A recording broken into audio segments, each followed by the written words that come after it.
please subscribe. It's not that hard. All you just have to click this button right here. All you just have to click it, forget about it, never think about it again, and continue watching these videos or other videos. It's not that hard. It's just going to take you a second. Just please press subscribe, please. I'm asking you kindly too. All you just have to press one click on a button, and you just never have to think about it again.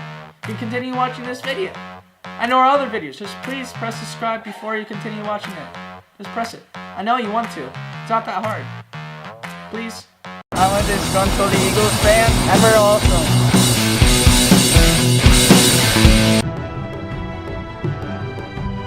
Spotted. The kick is away, and the kick is. It's one! And the Eagles win! Try to take the lead with 25 seconds left. High snap and right down the middle by Elliott.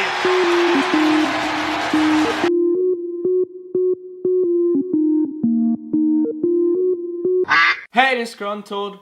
How about that comeback win? It's about time we finally won a game. It kind of reminds me of this, doesn't it? It's a knuckler. Jackson takes it at the 35, fumbles it, picks it up, looks for running room. He's at the 40. He's at the 45. Oh! He's gonna go! Deshaun Jackson! Oh! Wow! Game over! It's a wrap! Game over! I don't care if he jumps, dives, he's running around, and he is in the end zone! And don't get me wrong, we still suck. We just outplayed a worse team. And we just had a couple more plays that went our way instead of their way. Now, this is how we suck. Because in the first half, the offensive line completely just stopped blocking. All the Giants players just came by and kept sacking Wentz, and Wentz had no time to throw the ball. And even when Wentz had time to throw the ball, the wide receivers weren't getting wide open, or open at all. Zach Ertz was the only player that was getting wide open, or open at all. And our running game was absent. The play calling was iffy too. We started out better than we usually do, but still, it didn't end up in points. And in the first half too, when the Eagles defense did stop the Giants defense, stopping them meaning only allowing them to get field goals, the Eagles offense didn't take advantage of that and didn't put any points up except for that 3 points. The offense needs to help out the defense a lot more. Our defense is not going to stop offense that much for the next few games or for the rest of the season. But when they do, the offense needs to capitalize on that and make points out of it, like they did in the second half. They had a far better second half than the first half. The Eagles offense were taking every opportunity that came their way to score, or a lot of opportunities, and the defense were actually making plays and stopping the Giants offense this time. The reason why we were able to stop the Giants offense between the second half and the first half is that the second half, the defensive line was actually getting to Eli Manning and disrupting him. The first half, the defensive line was just completely absent, and Eli Manning had time to throw down the deep ball. We have a big issue if I can't even name our cornerbacks. I have no idea who the heck is Leigh Bunk and Trey Solomon, or however you pronounce those names. We have trash corners. I mean, they're from the practice squad and they still need time to develop. They're very young in the league and they didn't have time to develop into the good cornerbacks that they might be able to develop into. We just have too many injuries in that position, and the only way that we're going to win was proven in the second half. As if the defensive line, which is very proven with the help of Timmy Jernigan, and is still very elite without Burnett, gets to the quarterback. If the defensive line gets to the quarterback and disrupts him, you don't have to rely on the cornerback positions as much. It was proven when we weren't getting to Eli Manning in the first half, he was just toasting our secondary. It's very hard to form a defense around new guys that haven't been playing the system or just has been playing the system for a couple games, to form play calls around them and to be very creative and exotic and elite plays to call against the opponent's offense because they're still learning the system.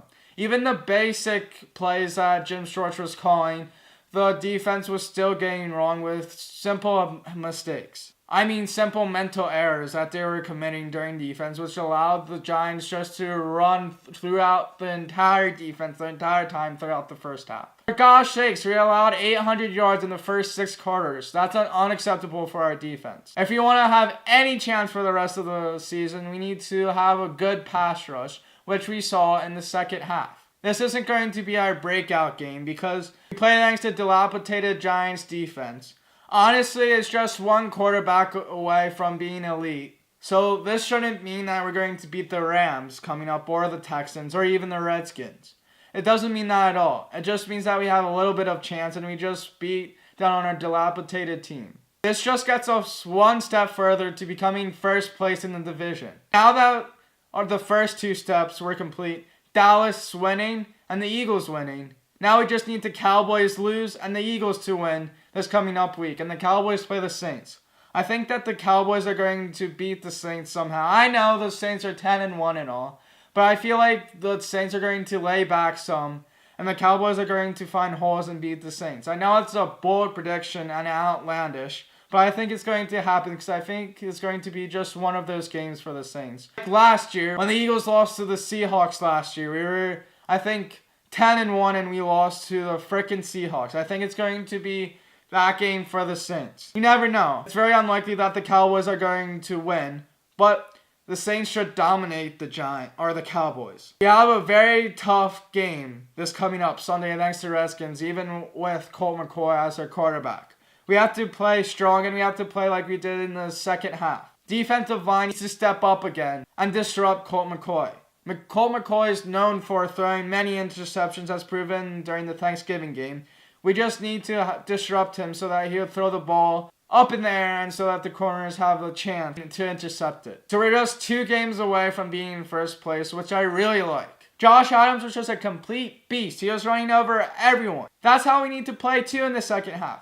We were running down the Giants' throat on that one drive. I think we had like 90% runs on that drive and only a couple passes. That's what we need to do to win the game. And Doug Peterson was smart. I've been saying it all along, and analysts have been saying it as well, and other Eagle fans have been saying it as well, that the Eagles need to run more. It was proven in the second half that once we started to run the ball a lot more, we were actually to get down the field more, and it opened up for the passing game, and it got the ball down to the field so we could score a touchdown. We've been passing way too much, and since we integrated Josh Adams more, and Corey Komet, we've been able to move down the field a lot more. That's what we need to keep winning in this league if we want to have any chance in the playoffs. We did it last year. We just ran the ball constantly, and that's how we won a lot of the games. Jake Elliott is just a freaking stud. I love him as a kicker.